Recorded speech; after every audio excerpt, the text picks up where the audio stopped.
morning guys. So andito tayo ngayon sa ating layer building number 5 para tingnan yung kondisyon ng ating mga manok. So nakita natin guys na mainit na dito sa poultry. So tinignan natin lahat ng buildings kanina. Inassess natin kung dry up na ba or wala na bang mga nababasang mga manok. So konti na lang yung mga manok na medyo madumi dahil mostly sa kanila ay malinis na yung balahibo. So ibig sabihin nun guys ay medyo nagda-dry na talaga yung mga balahibo ng ating mga alaga. Pagpunta ko dito guys ay medyo pahirapan yung paglakad-lakad dito dahil yung grounds natin ay masyado pang basa. Meron pang mga umaagos na tubig na di ko alam kung saan galing. Maybe sa bukid, sa likod na part ng aming farm, ng aming poultry. Na-experience namin that turn ng sobrang ulan ay basa pa rin yung ground. Pero sana hindi ito maka-apekto sa ating mga alaga dahil posible baka magkaroon ng malaria ang ating mga manok. Pero nalagyan natin to ng anti-malaria during sa pagpag-grow natin sa kanila. So ngayon, ina-assess natin yung katawan ng ating mga alaga. Tinitingnan natin kung merong mga sipon. Tinitingnan natin kung meron pale or maputla yung mga tapay. Yung mga mukha ay baka maputla. Tinitingnan din natin yung kanilang consumption. So ngayon nag-increase yung water consumption nila dahil nga mainit yung panahon.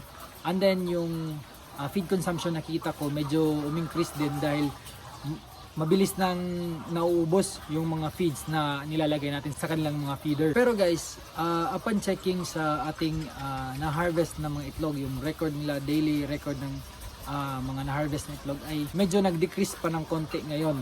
Kahapon medyo stable, hindi masyado nag-decrease, pero ngayon medyo nag-decrease ng konti. May mga factors tayo na tinitingnan. Maybe nag-a-adjust pa yung mga manok sa weather condition from cold to hot na naman ngayon.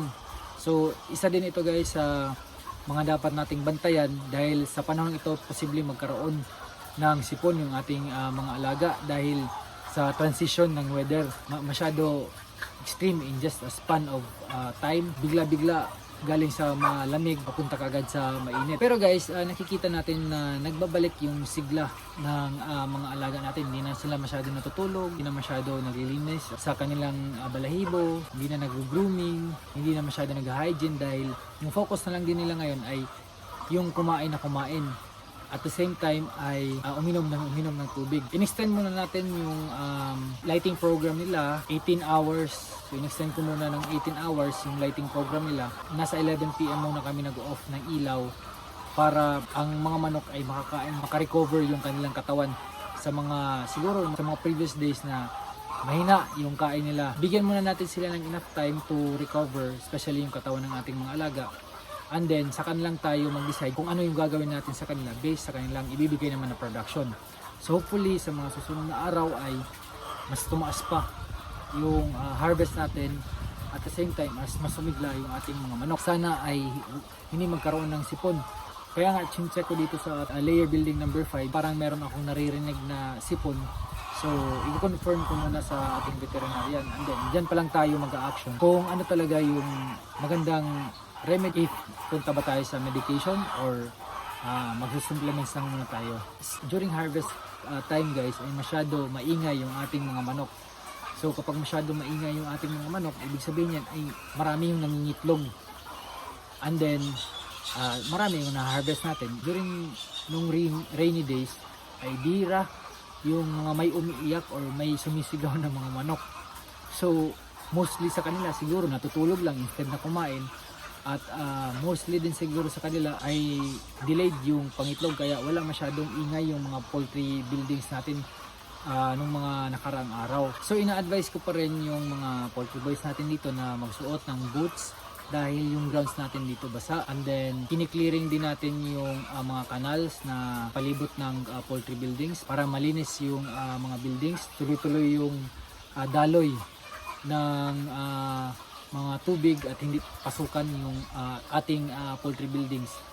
Ngayon guys, naglinis din tayo ng ilang buildings no dahil for how many days medyo hindi natin nalinisan yung ibang building dahil puno talaga yung ating septic tank, puno yung mga canals natin, halos umaapaw lahat yung tubig dito sa poultry. Kaya na-delay muna yung paglinis. Pero ngayon, kino-cope up natin yung mga linisin natin dito sa poultry. So natin ma-check yung production natin ay magka-count ulit tayo guys ng ating number of heads para tingnan natin kung ilang heads yung namatay natin during nung time na masyadong malamig yung panahon dahil meron tayong mga manok na namatay nung times na sobrang lamig talaga ng panahon. So hopefully guys ay tuloy-tuloy pa rin yung pagganda ng panahon dahil kapag medyo tag-ulan na naman ay yung recovery ng ating mga manok ay madi-delay or possible yan magdi-decrease na naman yung production. So sana ay magtuloy-tuloy yung ganda ng panahon para tuloy-tuloy din yung pag-recover ng ating mga manok at the same time yung pag-recover ng ating harvest. So hindi muna tayo nagpapapasok ng mga bisita dito sa poultry guys dahil hindi maganda yung grounds. Pagpasok mo pa lang sa gate ay sobrang maputik na, so nakakahiya sa ating mga bisita. Hindi din masyado makalakad-lakad dito sa poultry or hindi masyado makatingin-tingin sa mga poultry buildings dahil sobrang putik talaga guys hanggang ngayon. So 2 days pa lang na umiinit yung panahon. Yung full init talaga is ngayon pa lang dahil kahapon nung umaga ay medyo makulimlim pa, hindi pa talaga ganun kainit. So ngayon pa lang talaga guys yung pinaka-day 1 ng pag-init.